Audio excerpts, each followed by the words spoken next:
This is Y376 International Political Economy, December 4, 2008. Anti-globalization movements generally advocate anarchist, socialist, social democratic, or eco-socialist alternatives to neoliberal economics. The anti-globalization movement consists of coalitions of disparate groups and organizations, including organized labor, environmental groups, feminists, indigenous peoples, and others, including anarchists. Why does organized labor oppose globalization? Union workers fear that competition with workers of low-wage countries, especially those without the right to organize, will reduce wages and employment levels. They do not believe that claims that globalization produces jobs and growth. New jobs are often in areas that are not unionized, and large unions like the AFL-CIO, United Steelworkers, the Teamsters, etc., supported free trade after World War II, but then changed their position in the 1970s as the U.S. became less competitive with respect to both Western Europe and Japan. You can click on that NAFTA highlighted item to see a video on political positions on NAFTA. Here are three environmental groups. You can learn a little bit more about Friends of the Earth, which is a more mainstream group, Greenpeace, which is more of an activist group, but still not completely out of the fold. And then there's a site there that takes you to the green parties of various countries, including the United States. Why do environmental groups oppose globalization? Well, usually because they're concerned about the impact of international regimes like the World Trade Organization. There are several key incidents that could have sort of brought the question of whether world trade law was consistent with environmental protection. The shrimp turtle case, the dolphin tuna case, and the experience with the International Whaling Commission, which did not actually help to reduce the exploitation of endangered whale species.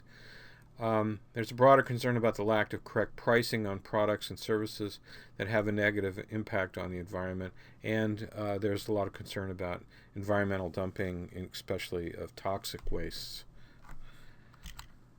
Feminist groups include the World March of Women, the National Action Committee on the Status of Women, which have demonstrated against globalization in various places. There's a picture of a march in Porto Alegre, Brazil, and then also of a Kurdish member of a Kurdish women's group who were also demonstrating against globalization.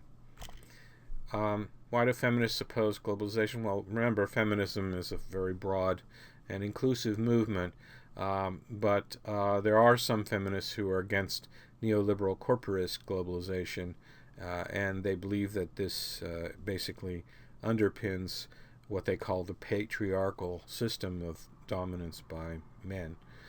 They would like to prevent imposition of anti-abortion policies by, for example, the United States through its foreign policies, and also through U.S. dominance of international regimes, including the World Bank and the International Monetary Fund. They want to raise the status of women globally and do not see this happening under the current system. Here are some indigenous groups that have participated in anti-globalization demonstrations: Amazon Watch, Chevron, Toxico, International Indigenous Youth Conference, and the program. You can see a program on this topic, which is a video produced by Democracy Now!, the left-wing cable channel. Why do indigenous groups oppose globalization? Well, they're worried about the ill effects of globalization on indigenous peoples, particularly concerned about the stealing of resources, particularly biological resources, such as bioprospectors taking species from the rainforest, or by exploitation by oil companies or mineral rights mining companies. They feel that people who live in those regions are not adequately compensated for this exploitation, and they would like to have more say about what gets done with indigenous people and the environments in which they live.